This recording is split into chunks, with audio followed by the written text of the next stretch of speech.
मैं राहुल गोस्वामी ज्योग्राफी की इस तीसरी क्लास में मैं आपका स्वागत करता हूं। इस थर्ड क्लास के अंतर्गत अपन पिछला कुछ जो टॉपिक छूटा हुआ है उसके आगे से स्टार्टिंग करेंगे। पिछले टॉपिक में अपन ने शुक्र ग्रह तक का अध्ययन कर लिया था। अब मैं नेक्स्ट इसके आगे अगला ग्रह मैं पृथ्वी के रूप में अध्ययन कर रहा हूँ। पृथ्वी क्या है तो देखिए, सबसे पहले अपन देखते हैं पृथ्वी। पृथ्वी को इंग्लिश में बोला जाता है अर्थ। यह है सौर मंडल की यानी कि सौर मंडल की तीसरा सबसे यह है सौर मंडल का तीसरा सबसे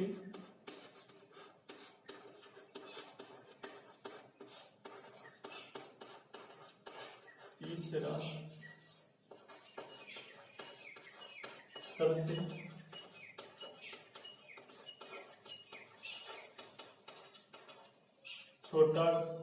सबसे छोटा ग्रह है।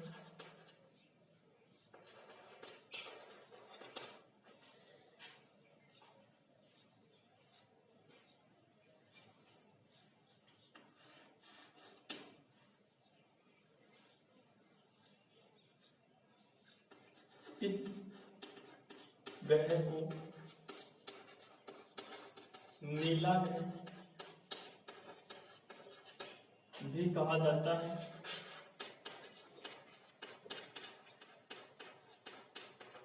इस ग्रह को नीला ग्रह भी कहा जाता है क्योंकि यहाँ पर जल की मात्रा अधिक पाई जाती है, जिसके कारण इसको नीला ग्रह कहा जाता है। अगर इस अध्ययन आगे बढ़ाकर करते हैं तो इसके लगभग 71% जो भूभाग है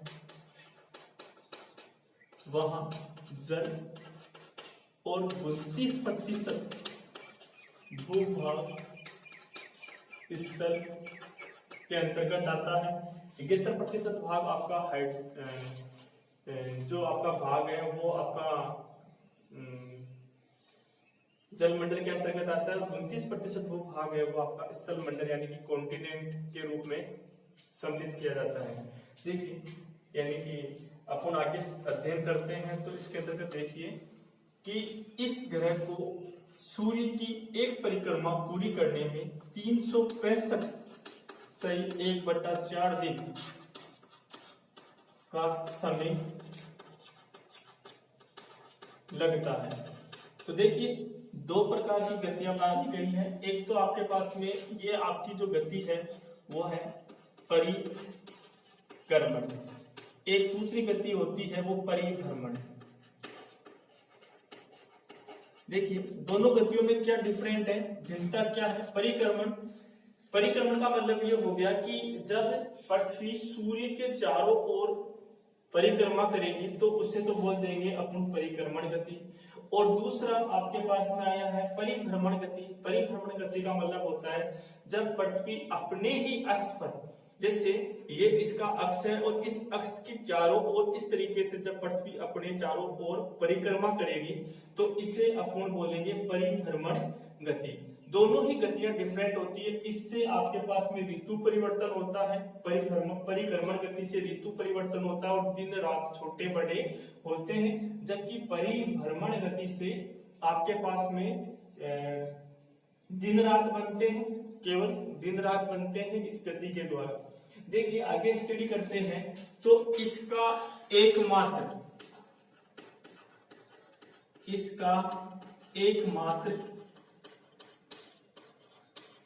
उपग्रह चंद्रमा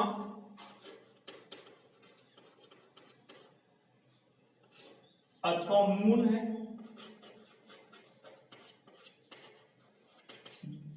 क्योंकि यह पृथ्वी के चारों ओर अपनी परिक्रमा लगाता है, इसलिए इसका एकमात्र जो उपग्रह है वो आपका चंद्रमा है। इस ग्रह का स्वयं का गुरुत्व आकर्षण बल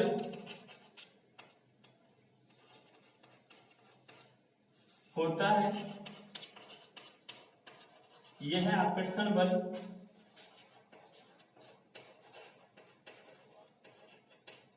यह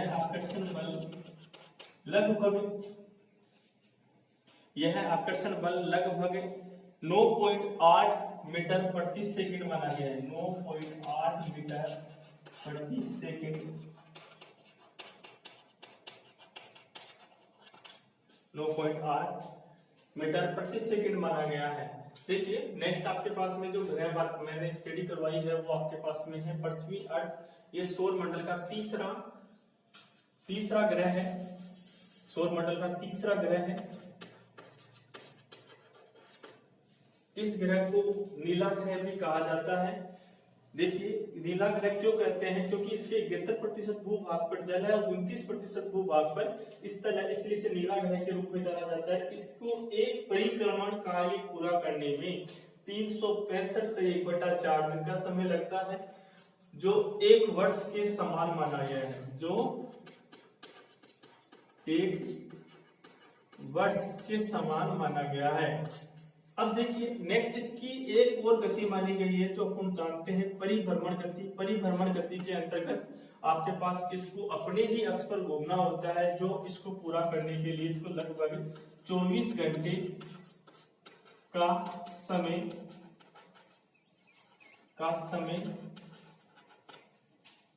लगता है। देखिए फिर इसकी अगली विशेषता, इसका एकमात्र उपग्रह चंद्रमा है। इस ग्रह का स्वयं का गुरुत्वाकर्षण बल होता है और यह है आकर्षण बल 9.8 मीटर प्रति सेकंड माना गया है। ये अगली विशेषता आपके पास में हो गई है पृथ्वी की। इसके बाद में अगर आगे की स्टडी करते हैं तो अपने पास में स्टडी के अंतर्गत नेक्स्ट ग्रह आता है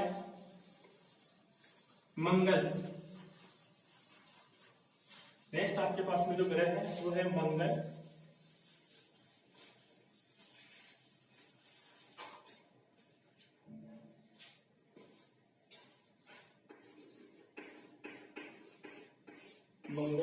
इसे मार्स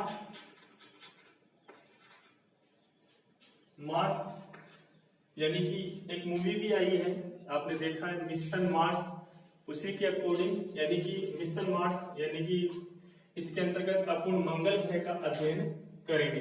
तो मंगल ग्रह क्या है, देखिए यह है पृथ्वी के बाद सूर्य से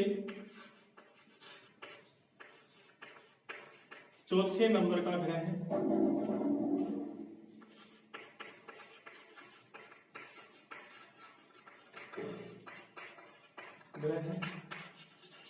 चौथे नंबर का ग्रह है। इसे लाल ग्रह भी कहा जाता है।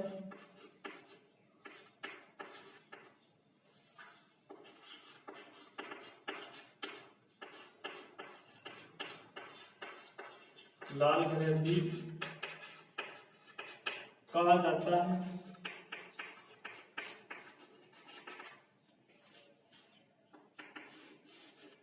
इसे लाल ग्रह भी कहा जाता है। इसका सर्वाधिक तापांतर देखने को मिलता है इस ग्रह पर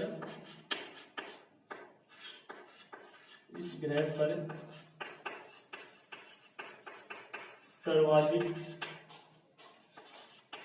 तापांतर देखने को मिलता है।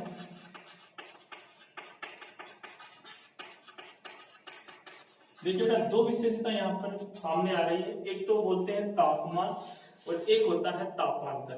तापांतर का मतलब ये होता है कि दिन के और रात के दोनों समय के तापमान में जो अंतराल आता है उसे बोलते हैं तापांतर। और तापमान का मतलब ये हो गया कि जहां पर सर्वाधिक मात्रा में तापमान पहुंचता है। तो यहाँ पर मैं बोल रहा हूं तापांतर न कि तापमान, दोनों अलग अलग चीजें हैं। नेक्स्ट देखते हैं, इसके दो उपग्रह हैं, एक थेबोस और दूसरा डेमोस। थेबोस और एक डेमोस।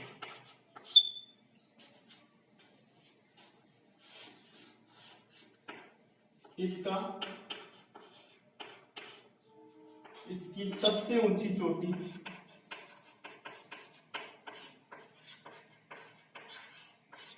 इसकी सबसे ऊंची चोटी निकोलस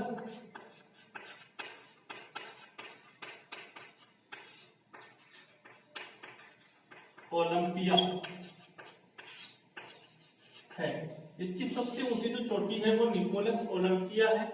जिस प्रकार मैं आपको बताना चाहूंगा कि पृथ्वी की सबसे ऊंची चोटी माउंट एवरेस्ट है, जिसकी ऊंचाई 8,848 मीटर है। उसी प्रकार मंगल ग्रह की जो सबसे ऊंची चोटी है वो निकोलस ओलंपिया है, जो माउंट एवरेस्ट से 3 गुना ऊंचा है। माउंट एवरेस्ट से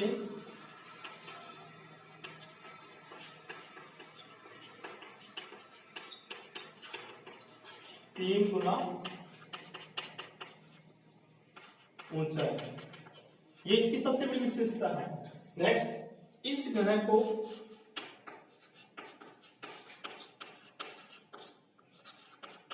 एक परिक्रमा करने में 687 दिन का समय लगता है। ये आपके पास जो नेक्स्ट ग्रह हो गया आपके पास में मंगल, जिसे अपन बोलते हैं मार्स। नेक्स्ट इसके बाद में अपन ग्रह का अध्ययन करते हैं, तो आपके पास में नेक्स्ट ग्रह आपके सामने आता है जुपिटर, जिसे अपन बोलते हैं बृहस्पति या पीला ग्रह के रूप में जानते हैं। देखिए, बृहस्पति या पीला ग्रह या मैं बोलूं जुपिटर, ये सौर मंडल का सबसे बड़ा ग्रह है। मैं स्रोत नहीं मान रहा हूं, ग्रह बता रहा हूं आपको, स्रोत नहीं है। तो नेक्स्ट आपके पास में ग्रह जो आता है वो है बृहस्पति।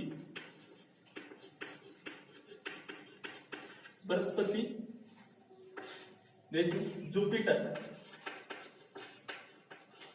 क्योंकि कई बार क्या होता है कि आजकल एग्जामों के अंदर सीधे नाम आपके पास में बृहस्पति ना लिखकर वो जुपिटर लिख देता है कि सौर मंडल का सबसे बड़ा तारा कौन सा है। तो वहां पर आपके पास में हिंदी में भी इसी तरीके से लिख सकता है, जैसे आपके पास मैंने बताया कि अर्थ, मार्स, उसके बाद में मरकरी, और देन आपके पास में ऑप्शन में डाल देगा जैसे जुपिटर। अब आप लोग अगर हिंदी में पढ़ रखे हो तो प्रॉब्लम ये हो जाएगी कि वहां पर आपको मतलब नहीं समझ में आएगा कि जुपिटर का मतलब क्या होता है। तो ऐसी स्थिति में मैं आपको बताना चाह रहा हूं, दोनों चीजें आपको याद करनी है। बेस्ट यही रहेगा कि आप अपने स्तर पर इंग्लिश में ही वर्ड को याद करें, क्योंकि इंग्लिश का वर्ड ही माना जाता है। तो मैं आपको बता रहा हूं कि जुपिटर बृहस्पति ग्रह, तो देखिए बृहस्पति ग्रह के अंतर्गत मैं आपको स्टडी करवाता हूं। तो इसे पीला ग्रह भी कहा जाता है। इसे पीला ग्रह भी कहा जाता है। नेक्स्ट इसकी अगली विशेषता है, यह सबसे बड़ा उपग्रह, यह सबसे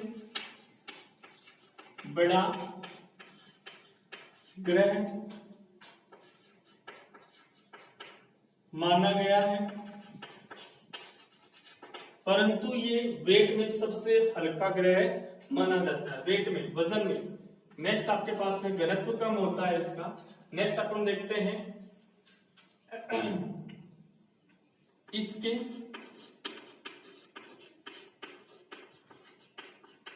सर्वाधिक उपग्रह देखने को मिलते हैं। इसके जो उपग्रह हैं वो सर्वाधिक देखने को मिलते हैं, लगभग इसके 69 उपग्रह माने गए हैं। नेक्स्ट अपने पास चलते हैं, इसके बाद में बृहस्पति के बाद में अगला जो ग्रह आ जाता है वो आपके पास में आ जाता है कौन सा, शनि। शनि को इंग्लिश में बोलते हैं ईस्टर्न, शनि ईस्टर्न। देखिए, यह सौर मंडल का दूसरा सबसे बड़ा ग्रह।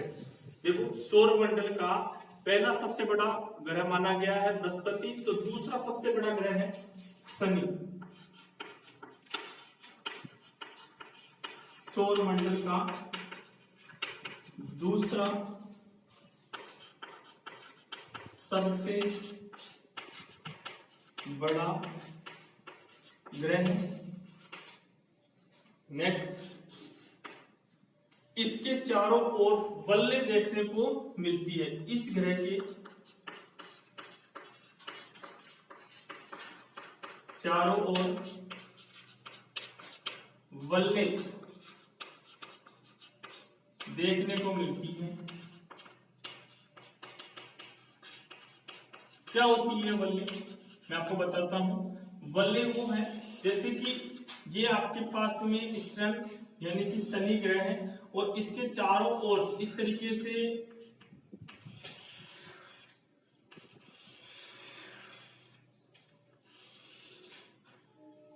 चारों तरफ, इसके चारों ओर गैसों का ऐसे पुंज बना हुआ दिखाई देता है। इसे ही अपन क्या बोलते हैं, वल्ले। इसके 7 वल्ले पाई जाती है इसके चारों ओर।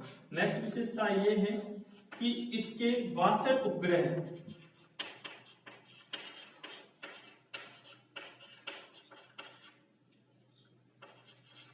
इसके 62 उपग्रह हैं जिनमें सबसे बड़ा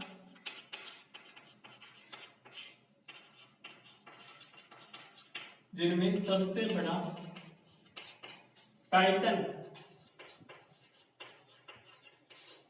माना गया है, जिसमें सबसे बड़ा टाइटन माना गया है।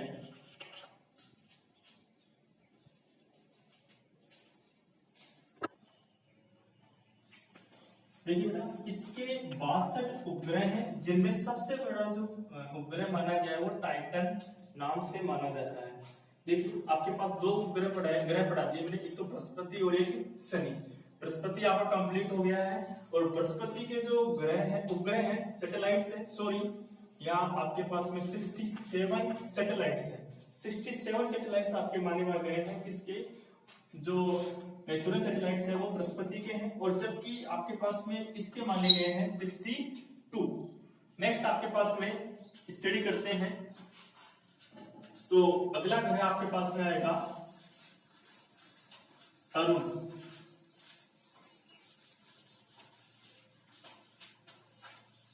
अगला ग्रह आपके पास में आ रहा है अरुण। इसको इंग्लिश में भी अरुण के नाम से ही जाना जाता है। देखिए इस ग्रह की खोज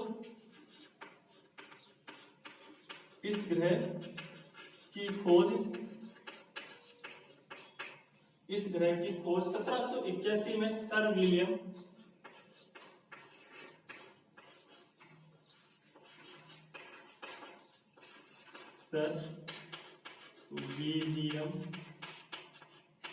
हर्शेली नामक वैज्ञानिक के द्वारा की गई। नेक्स्ट, हर्शेल नामक वैज्ञानिक के द्वारा की गई, और इसके कुल उपग्रह 27 है, और यह ग्रह भी शुक्र ग्रह की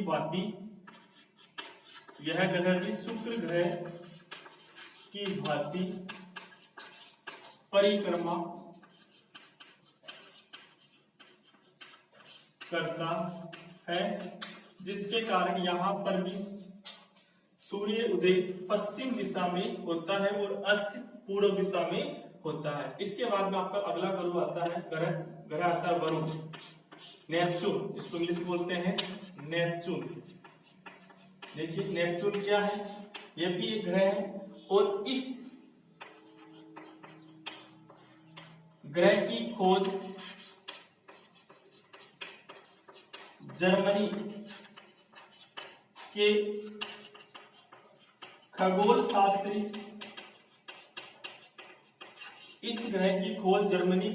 शास्त्री जोहान गोले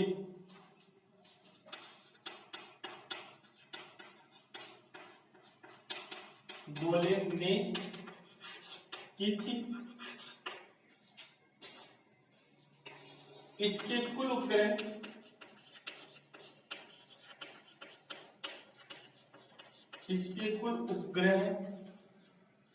13 माने गए हैं। इस ग्रह में एक आपके पास में टॉपिक छूट गया है अरुण में, इसमें 5 वल्ले शनि ग्रह के समान देखने को मिलती है। 5 वल्ले